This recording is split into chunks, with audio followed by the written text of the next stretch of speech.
L'ordre du jour appelle les questions au gouvernement. Et pour la première question, la parole est à Monsieur Loïc Prud'homme.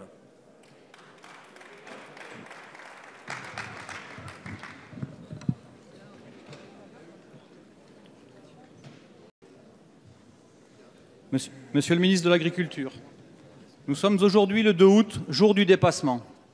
L'humanité vit désormais à crédit car nous avons consommé l'ensemble des ressources naturelles que la planète peut renouveler dans une année. Tous les ans, ce jour arrive un petit peu plus tôt dans le calendrier et signe la dégradation continue de notre environnement. Objectivement, Monsieur le ministre, pour vous aussi, c'est le dépassement, la semaine du dépassement de toute cohérence politique. Face au constat indiscutable de l'épuisement des ressources naturelles, il n'est pas possible de continuer sur un modèle d'agriculture intensive qui, par ses pratiques, utilise ces ressources au-delà du soutenable. Je passe cette fois sur l'utilisation des pesticides et autres perturbateurs endocriniens. Vous aurez aussi à en répondre avec vos collègues.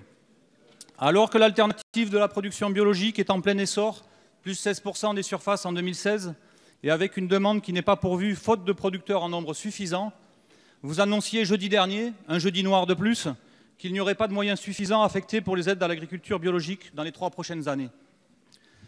Vous dépassez toute logique cartésienne en annonçant lundi un objectif de 50% de bio dans les cantines d'ici 5 ans et 8% de la surface agricole en bio en 2021, alors que vous venez de couper les moyens affectés pour soutenir ce mode de production et que les aides des années 2015 et 2016 ne sont toujours pas versées.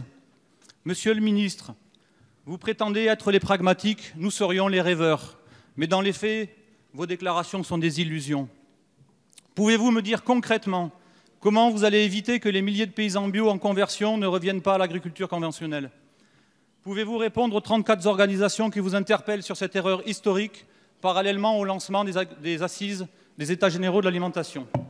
Pouvez-vous expliquer aux consommateurs inquiets pour leur santé que vous renoncez à une production saine et locale en quantité suffisante? Enfin, pouvez-vous justifier de ne pas engager 250 millions d'euros pour l'agriculture biologique sur un volume d'aide total de la PAC de 9 milliards? Merci, Monsieur Prud'homme. La parole est à Monsieur Stéphane Travert, ministre de l'Agriculture.